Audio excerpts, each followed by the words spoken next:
Software engineer దారుణ హత్య, యువతిని కత్తితో నరికిన ఆటో డ్రైవర్.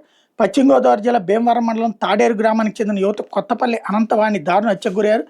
పోలీసుల కథనం ప్రకారం హైదరాబాద్లోని ప్రముఖ సాఫ్ట్వేర్ సంస్థలో ఇంజనీర్గా పనిచేస్తున్న అనంతవాణి తన తల్లికి అనారోగ్యంగా ఉండటంతో సుమారు ఏడాది క్రితం స్వగ్రామానికి వచ్చి ఇంటి నుంచి ఉద్యోగం వర్క్ ఫ్రమ్ హోమ్ చేస్తున్నారు.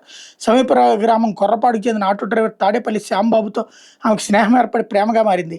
శ్యాంబాబు గతంలోని వివాహమై 3 పిల్లలు ఉన్నట్టు తెలియడంతో అతన్ని ఆమె దూరం పెట్టారు.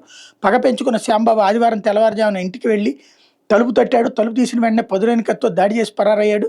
ఈ ఘటనలో తీవ్రంగా గాయపడిన అనంతవాణిని స్థానికులు ఆసుపత్రికి తరలిస్తుండగా మృతి చెందారు. పోస్టుమార్టం అనంతరం మృతదేహాన్ని కుటుంబ సభ్యులకు అప్పగించినట్టు పోలీసులు తెలిపారు. ఈ ఘటన మీద ఆమె తండ్రి వెంకటేశ్వర ఫిర్యాదు మేరకు ఏఎస్ఐ వైవి సత్యనారాయణ కేసు నమోదు చేశారు. నిందితుల కోసం పోలీసులు గాలిస్తున్నారు. అనంతవాణి తండ్రి దివ్యాంగుడు, తల్లి అనారోగ్యంతో మంచానికి పరిమితారు. ఆమె ఉద్యోగం చేస్తూ తల్లిదండ్రులు పోషిస్తున్నారు. బ్యాంకు రుణం తీసుకుని ఇల్లు కూడా నిర్మించినట్టు స్థానికులు చెబుతున్నారు. అనారోగ్యంతో ఉన్న తల్లిని దగ్గరుండి చూసుకునేందుకు స్వగ్రామానికి వచ్చారు. దాడి సమయంలో తల్లిదండ్రులు అక్కడే ఉన్న అడ్డుకునే స్థితిలో వారు లేరని స్థానికులు చెప్పారన్నటువంటిది హైలైట్ చేశారు.